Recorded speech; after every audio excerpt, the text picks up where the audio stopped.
You're after something. Is it revenge? Money? Or is it something else? You look good. A little rough around the edges, but good. Heard about a job. Big shot gangster putting together crew. I'm a driver, and I'm a flyer. I waited a long time for a shot like this. What do you think? Well, what do you know? You got a line on a ship? Yeah, I know a guy. He's the best smuggler around. I heard a story about you. I was wondering if it's true. Everything you've heard about me is true. L3! Let's go with a mean man's face. Who are these guys? If you come with us, you're in this life for good. You might want to buckle up, baby.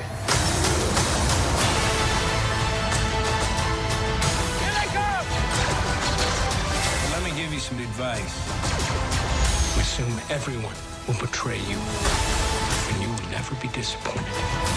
I got a really good feeling about this. Since when do you know how to fly? 190 years old? You look great. Push it.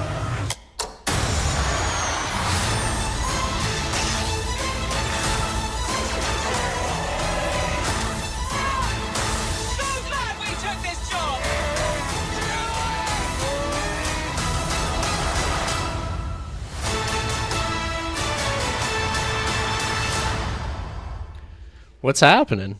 That's the humble return of the Star Wars Talk podcast. And with me, as always, is the voluptuous Bob. Voluptuous? Yes. Voluptuous. Voluptuous. How's it going, everyone? Yeah, it's been a while for Star Wars Talk. It's been a while. But we're back. Name of the episode's Back in Commission. So Yeah, there we go. yeah, we're back in. We got some stuff going on. I mean, it's been a while. We've been mostly doing it on TRC/Bridging the Geekdoms until then. So how have you been in the Star Wars world? I've been good. Anxiously awaiting Solo, Star Wars story. Those trailers keep hyping. Yeah, definitely. They're doing. I tell you what, that trailer that we just watched here. I mean, it's fantastic. Like Even the one before it. Yeah, the one before it the nailed teaser it. the teaser's what really got me excited finally, because as we talked so much prior, I just wasn't feeling it. Like we didn't need it. Yeah. And now it's like maybe we do. Maybe we do. I mean, we always knew it. Star Wars name is on it. We're gonna see it. Yeah, at least 3 times. So easily. It was just like, how good could this movie be? And It's living it up. Yeah, I'm digging it so far. I'm digging what we're seeing.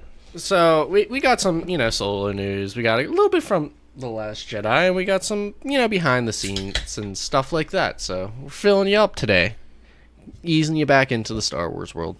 I'm excited. So, in an interview with Collider, Mark Hamill stated that Carrie Fisher is irreplaceable as Princess Leia, and I'll quote him here. But I know the script had been done but I know the script had been developed enough, so when we lost her, they had to go back to square one. She's irreplaceable as far as I'm concerned. Now, how do you feel about that? Because I know you value Mark Hamill's opinion. In some ways, I do. Yeah, not politically. I don't. I mean, this isn't a political podcast, but I do value what he says as long as it's out of politics. He needs to just stop talking politics on Twitter, because I think every celebrity needs to just stop using Twitter for their political gain. Political. But that's neither here nor there. Yeah, stepping stool, or whatever you want to call it. Anyways, but when it comes to film and TV and stuff like that, I do value what he has to say. But in this case, I agree. Carrie Fisher is irreplaceable. Carrie Fisher is irreplaceable as Carrie Fisher. But it will do the character of Leia Organa Solo, if they changed her last name. I don't know if they did. But it'll do the harm of Leia if they just write her off screen. Yeah. And I think that's what we can't have happen. I know that there was that petition starting to go around about Meryl Streep possibly replacing Carrie Fisher. I'm all for it. I'm all for with them recasting. I've said this probably longer than almost anybody. I'm okay with them recasting. I feel that if they had a solid story in place, that's the route they should have gone. They should have said, look, we have a story, we have an idea. Instead of redoing everything, let's just continue the story that we want to tell. And just recast. Carrie Fisher, just the way that she would always talk about her character, the way that her friends talk about her, they all say that, she cared deeply for the role of Leia. So she would not want that character to be just written off screen. Like, that's not what she would ever have wanted. So the idea of just writing her off is kind of upsetting to me. Again, we don't know what's going to happen. I don't even think we're going to know until the movie. I don't think we're going to know anything. Really? Yes. And so you think they're going to keep it secret They will keep it completely until secret. the release of episode 9. Unless they recast. Again, if they want to make a big deal out of it, they're going to say, well, Meryl Streep or whomever is cast as Leia Organa. But if they don't recast, or even if they do, that could be one of those things where it's going to be like, shh, let's not tell anybody. Let's just people come to the movie and see what happens. And with J.J. Abrams at the helm, secrecy is going to be key. You take a look at The Force Awakens. We all thought it was going to be one thing. It was something completely different. So he's good at doing that. Yeah, he's good at the illusion. Exactly. So I could see him doing something in that regard and, saying, hey, look over here while they're doing something over here. The trailers, they could hide Leia in the trailers in a certain way where you see a back of a woman that looks like Leia, and stuff like that. Like, they could get away with that. But you don't know it's her. But you don't know if it's her or not. So they could really get away with it if they played it smart. But again, we're still a year and a half away. Oh, yeah, we're a whiles away from a year and 9 months, something like that. So we got a while till it comes out. 2 days from today. What? Huh? It's 2 days from today. Like, I wish it was. Oh. So, I have a little new segment. It's called Behind the Screen. And it gives a little in-depth look at what the filming of Solo was like from an unknown actor. So, the unknown actor said that Lord and Miller weren't ready to direct a Star Wars film. They felt the pressure of the film and made things weird after 25 takes. And no one knows. I don't know who this actor is. He's unknown. And the first assistant director helped film a lot of the scenes they filmed. I mean, not surprising, because Lord and Miller, they're not big-time directors. Yeah. And, I mean, you take a look at what happened with Gareth Edwards with Rogue One. Like, it was a lot for him to handle. They had to bring in somebody else to help push it along and redo the whole ending portion of that movie. Sadly. But they got, with the anthology films, the big ones, J.J. Abrams, huge director, knows what he's doing. Then they brought Ron Howard in for Solo. Yeah. Like, he's a huge director. He's been doing it for years. He knows how to do big budget films. It's not surprising, and it should be expected when you're bringing in these young, talented directors. There's going to be growing pains, and there's going to be things that aren't going to go the way you want it to go.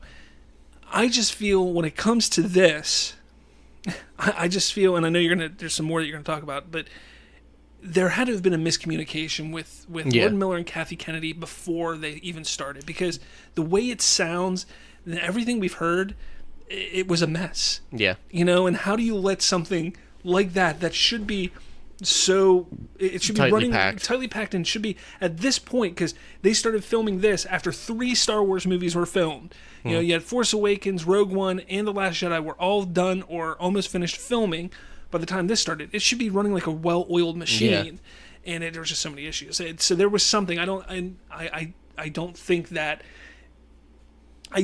think we can put the blame solely on Lord Miller. Yeah, no, he the actor later stated that you could tell that there was something around the first month that the tensions just rose. Yeah, and it just got to the point where it just kind of bubbled over and they left.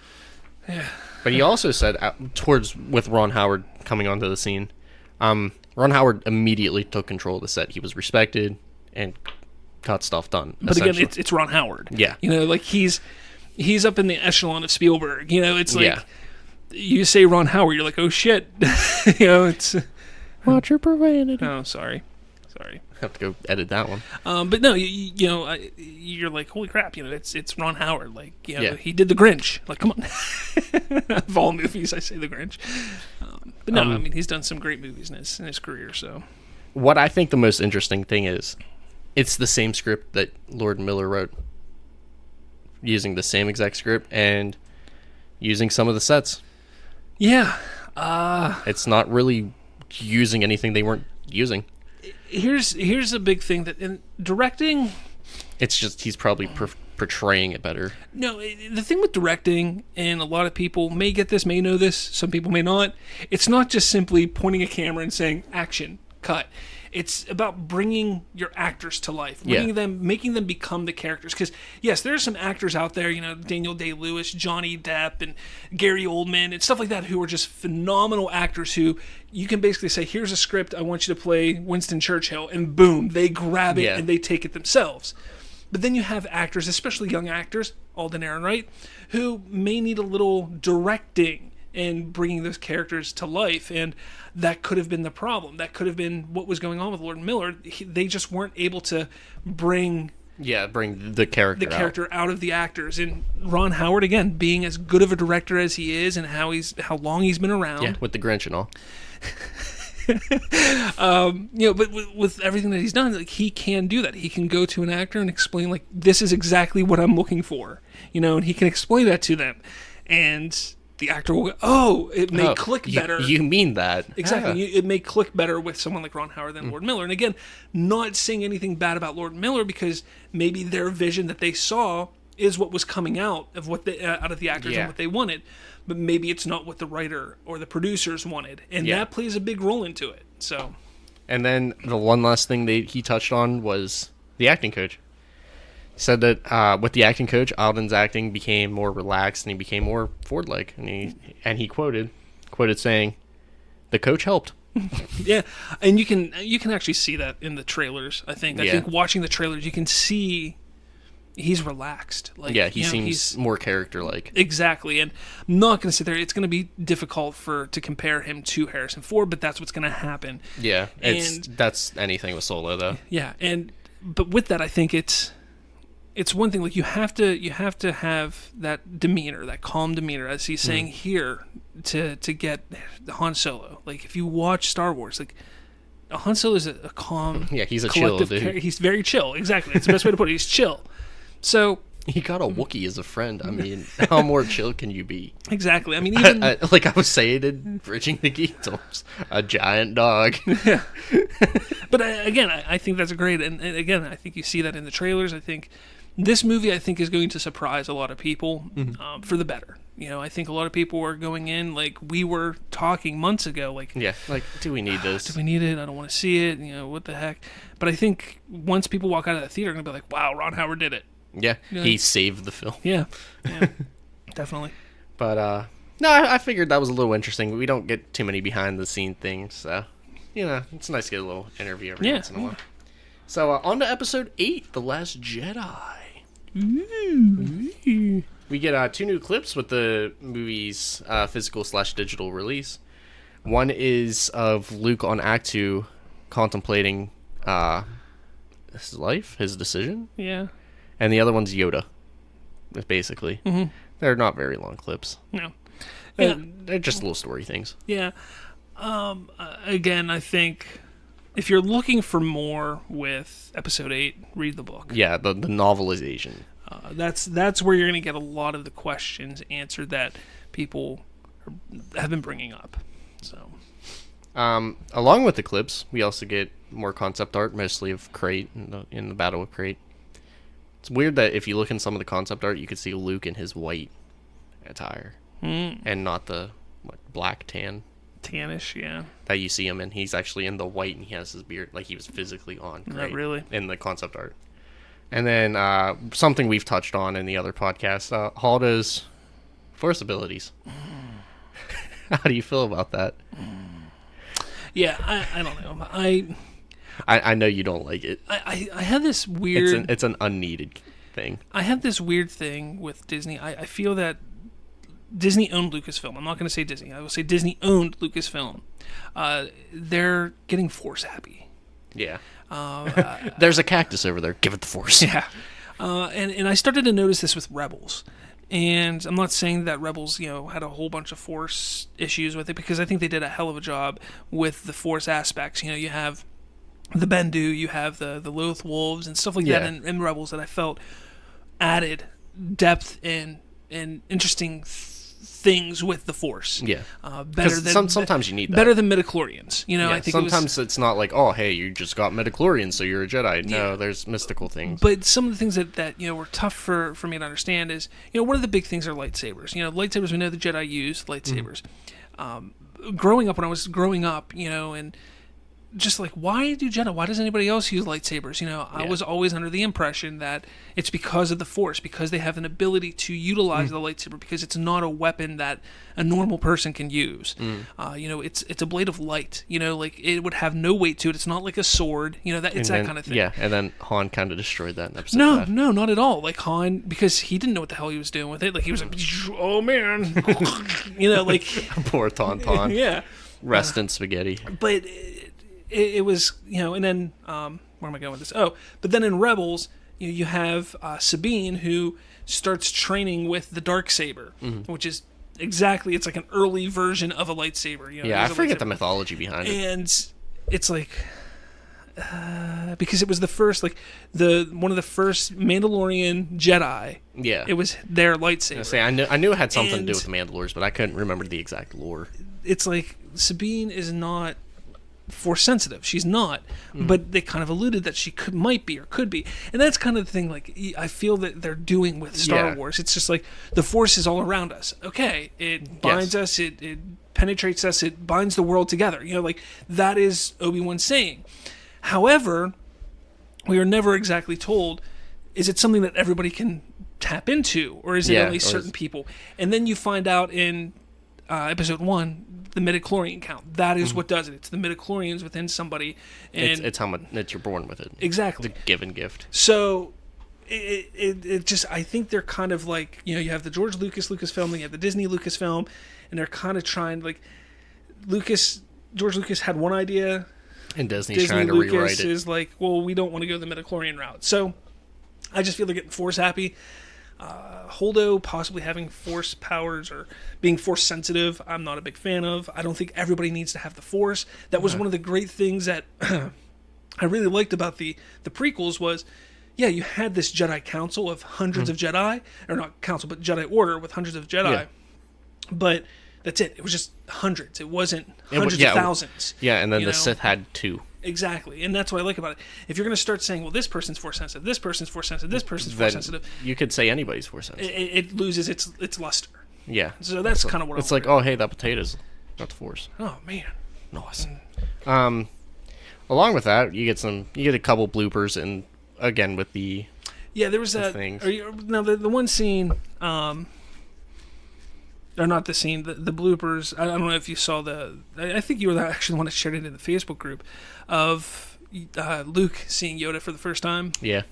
Like, that was one of the, like, he was crying, like, on set. It's just a wonderful thing. Then there was a I guess you can call it a blooper of him sitting in an X-wing. Yeah. He was sitting in the X-wing again. So some cool things. Those are just kind of like fan favor things. Mm-hmm. Even though the Luke crying at Yoda thing, it kind of tugs at you a little bit. Yeah, a little bit. Because it's like, oh, man. Yeah. 30 years later. Yeah. Sitting on a soundstage, talking to a puppet. Again. The same puppet from 30 years ago. Same. Now, here you go. Contrary to all of them believe, it is the most profitable film of 2017. I know. It's crazy. After all that backlash, it still made more money than any other movie in 2017. Do you think that's going to hurt the backlash? Do you think the backlash will hurt Episode 9? Probably not Episode 9. I think Rian Johnson's trilogy. At least the first one. Yeah, it might. I don't know. I mean, if any backlash from episode 7 might come at episode 9, but I don't see why there would be any backlash towards the films at all. No, They're good films. I mean, they're good films. The Last Jedi is a good movie. You know, if we're going to start ranting again, it builds on the fact that the Force isn't just force pushing and force lightning, and yeah, it's not just lifting rocks. Yeah, it's an ever growing ability. Mm-hmm. Why does it need to be linear? And I used a lot of big words there. I'm proud of me. Be linear and just one dimensional. Yeah, that was a big boy sentence for me. Big boy sentence. Look at you. Man, we're moving up in the world. So we'll go on to the Solo film. We'll move on to it. Because, I figured there's more about it. It's the big beef and potatoes of the episode. It's not a very long episode. It's kind of getting my toes wet again. So, we get the villain's name. Can you say it? Ephanie's Nest. Enfys Nest. Oh, that was close. A little much, too much emphasis on the Y. But, it's a leader of the gang. Well, Jesus. Leader of a gang called the Cloud Riders. Kind of like a biker gang, Star Wars biker gang, yeah, which would fit with a Solo film. Yeah, ironically. Which the Cloud Riders are actually a reference to the EU. Do you know that? Did you know that? I did not. They are I can't remember what it was, but essentially they are a outer space biker gang. Oh my god! Outer space. There we go. Twang started coming out for some reason. And they all ride. Well. Nest specifically, but they all ride a variation of a speeder. It's called the swoop bike. Yeah, you don't remember? That's an expanded universe stuff also. Yeah, they are just keep pulling stuff. Yeah. I love it. Dash Rendar was riding a swoop bike in Shadows of the Empire. Yeah, it's so nice. There's a swoop bike. Actually, it's not even expanded universe because it was in episode 2. There's a swoop bike. Anakin rides a swoop bike on Tatooine. I'm gonna have to go back and look. Right hand up to God. I'm gonna have to go back and see that. Absolutely does. I'm gonna have to go back. I'm gonna challenge. When he goes. I mean, I know the scene, but I don't know if that's a swoop bike. It is a swoop bike. I 100% promise you, it's a swoop bike. I am going to go back and fact check you on that. All right. And she is a female. It's not a big role, but it's an important. She, the actress, I don't know who plays her yet, worked closely with Woody Harrelson. She is signed on for 2 more movies, presumably Solo sequels. Oh. So, how do you feel about that? Well, well. Solo's getting its own trilogy. I was not expecting that, actually. Yeah. I remember that there was talk a while ago of a it, potential multiple Solo films, but I really thought that they weren't going to go that route. Yeah. At least at first, maybe to get a few under their belt, a few anthology films under their belt, and then maybe go back at some point. Yeah. He is. How do you feel about that? Where do you think? Well, we're saying this before seeing it.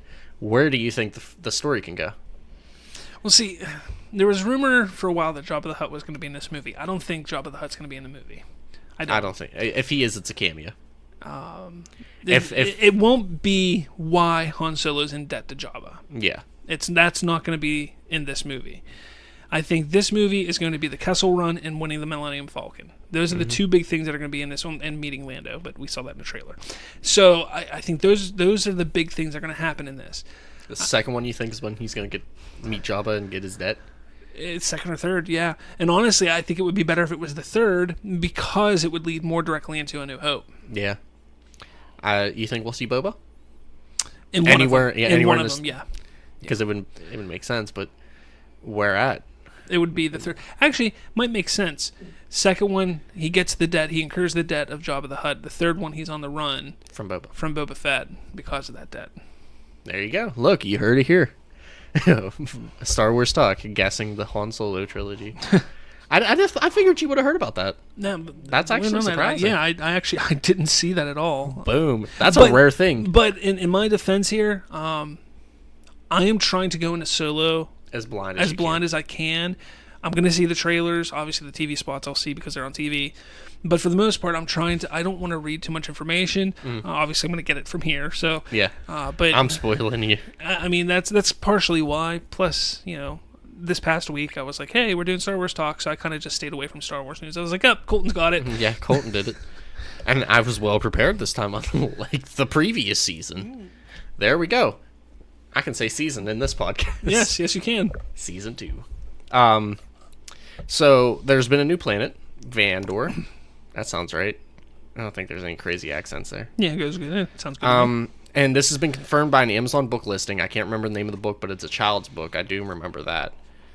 There's confirmed there will be a train heist with Chewbacca and Han Solo at some point in time in the film. Which we see in the trailer. Which is kind of hinted at in the trailer. And is also a reference to Legends again, the planet. It is a kind of the same thing, but the polar opposite. It's a snowy planet in the film, and in EU, it's a desert, essentially. We have enough desert. Did I spell it wrong? No. Oh. We have enough desert planets. Yeah, but it's in EU, it's a desert planet. It's pretty cool. Now on to the swoop bikes, which apparently exist. Mm-hmm. They can travel at high speeds and are hard to control. That's about all I can find on them. It's pretty much a speeder bike. Yeah, it's essentially that. Which I'll be interested if we get another one, like we did that one giveaway. Like the Leia on a speeder, you get Han on a speeder, something like that. That'd be cool. Yeah. Now, have you seen the new poster? I did. Isn't that cool? I like how bright it is. It's a nice poster. I do like it. I think it's better than the Last Jedi poster because I wasn't a huge fan of it. I liked it, but after looking at it for 3 months, 4 months, whatever, it was kind of like, it's not that great of a poster. This one I think is a little bit better. I like it. I wish they would do another one like the Last Jedi poster that I have. I don't know what you want to call it. They were the variants. I think it wasn't an IMAX variant or something like that. Yeah, like I would love to see like a whole Star Wars chain of those. Yeah. I would buy every single one of them. But yeah, no, this has been a pretty quick episode. Anything else you want to add there? I actually do want to talk about something here. I forgot about something here. Sorry, I'm not a little rusty. I just want to say, listening to music of this trailer, it made me realize that while John Williams has been great for everything that he's done for Star Wars, and I want him to continue through Episode 9, which he's going to do. Unfortunately, sounds like Episode 9 is going to be his last. These anthology or Star Wars story films, and even what Rian Johnson is going to be doing, and what the guys from Game of Thrones are going to be doing, they're going to be creating their own trilogies and stuff like that. I want to see Hans Zimmer do music. That would be interesting. I say this because on Netflix there is Hans Zimmer live in Prague, and You're live in Prague. Listening to it, and the Gladiator theme came on. Now, Gladiator's an amazing theme. Actually, my school band, when I was in band in high school, we played that theme in concert, which was so amazing, dude. So much fun. But bringing it back around, just imagine that kind of feel, that kind of music with the guys who are doing from Game of Thrones, who's doing a Star Wars trilogy. Imagine that music with that. I can get behind it. I still am wholeheartedly believing that theirs is going to be set up more medieval-like. That's what I want to see, exactly. I think it's going to be more medieval-like. Yeah, and if it is, bring in Hans Zimmer for the music for the trilogy. I think, there's a lot of people who don't like Hans Zimmer, which I don't understand why, but I think he would be fantastic. And it's just something that I thought about 2 days ago when I was watching that, because I listen to a lot of Hans Zimmer music, but it was just the right time for me. I think I read something online or something like that, and it made me think Star Wars. Listening to it, I was like, oh, that'd be amazing. Something in your brain was just like... Yeah, it clicked there. So I really want to see that, or hear that. I would like to see that with a Jar Jar film. I think Jar Jar could be a compelling enough character to give a story. Why is he so hated?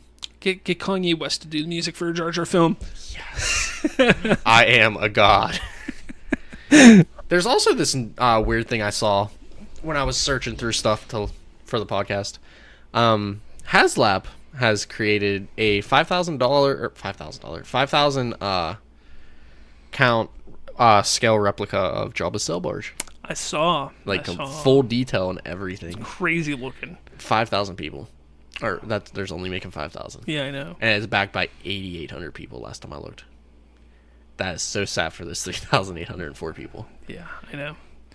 But it's really cool looking. It really is cool looking. I forget how. I don't remember how much it was. I think it was over like $100. Oh, it's expensive. Like, it was expensive. If I would have known, I would have bought one. We could have done it right here. I just had it on my table. It would have been the table. It is the dimensions. It's what 49.35 inches long. That's almost like 5 foot long. Yeah. I mean that's that's almost as That's tall like as that's like up to my shoulders. Yeah. That's insane. Oh, that's long. Sorry, the width is 14 inches Not that wide, big. and its total height's 17 inches. I like that. That is ridiculous. And it weighs 14 pounds. I mean, I would understand if it's 5 foot long. It's cool though. If you haven't seen it, check it out. It's just look up HasLab, HASLAB, Jabba's sail barge. On Yeah, Google, and pop up. it'll take you right to their page. Yeah, it's really nice to look at. yeah. It's The intricacies, because like the one picture I saw, like it was cut in half, yeah. and like you can see inside, and it looks so cool. Too bad we didn't get one. Hey, any fans out there want to throw us one? Hey, that'd be grand. Well, just to look at. I mean, you can have it back. I just want to look at it for a couple of minutes. Touch it. Yeah, I want to touch it and look at it and stuff. So yeah, I listened to Bridging the Geekdoms. I threw out my email on there. Make sure you check us out. We with the relaunch, we are doing some things and some stuff. Bridging the Geekdoms is starting to pick up on its season 1. Yeah, Bridging the Geekdoms, which is our new moniker, our new but yeah, we're no longer the remote control, so everything will be under Bridging the Geekdoms moving forward. You don't have to resubscribe. You're already subscribed if you've been. So obviously, if you're listening to this, you probably know that already if you're subscribed. So, Yeah. everything's going to be the same. Please, if you are somebody who listens to us on another podcast listening app or something like that you haven't seen us on, let us know, because I want to get us out there to as many as we can. We're on the big ones: Google Play, iTunes, and, we're right Stitcher. in the search. Like, we're right in that stuff now, so you can find us easily. All you need to do is search Bridging the Geekdoms, and you'll find us there. But really, like, we're pushing forward. We're going to do a lot of great things. Leading up to Solo, we're going to be doing a lot of Star Wars episodes. I'll be breaking it down for you. And then I'll be a little more prepared next week. Yeah, after Solo's out, we may slow down with the Star Wars talks, because obviously we're not going to have anything for a year and a half. But as news comes out, we will be doing them. So keep that in mind. Otherwise, a lot of our news will be on the Bridging the Geekdom podcast. Maybe I'll do a couple one-offs. Yeah. Break down the science of Star Wars and stuff like that. I know we want to do a commentary of The Last Jedi. It's been 1 year since we did our commentary for Rogue One. Yeah, it was to the date. Yeah, it's one of the first like 5-10 episodes that Colton and I ever did together. Yeah. Was for Rogue One. I remember sitting on my couch and we just had the... That was back when your living room is the other way around too. Yeah. We used the snowball microphone. It was just sitting on my coffee table, but now we have like real mics we can use. Yeah. But I mean, we're going to be doing that, so keep a lookout for that. Hopefully we can churn out more commentaries. Yeah, I'd like to. I mean, we should do the commentary on all the Star Wars. Because why not? All movies, every movie that comes up. We'll just do every single movie ever made. Yeah, I mean, but quantity over quality. You know what I'm saying? But definitely check out our other podcast, which is Bridging the Geekdom, and you can find it as long as you subscribe to us here. You'll get those updates every week, because that is our weekly show. So that is where we talk about everything entertainment-wise weekly. It is a little more NSFW. A little. But we try to keep the Star Wars family friendly. Bridging the Geekdoms a little. We're just laid out there. We're just Bridging the Geekdoms is nowhere near family friendly. Yeah. So. That's all I got. Yeah, I mean, this has been real, guys. Thanks for listening. Welcome back. Season 2 will be a banger. I'm happy we got renewed. Me and Bob voted on it. We got 2 votes out of 2, so woo, renewed for 2. So I'll see you around. Maybe we'll be back here explaining some more stuff in Solo, or maybe that luxurious hairline of Solo or something. I don't know. Bye-bye. I'm rambling now. Bye.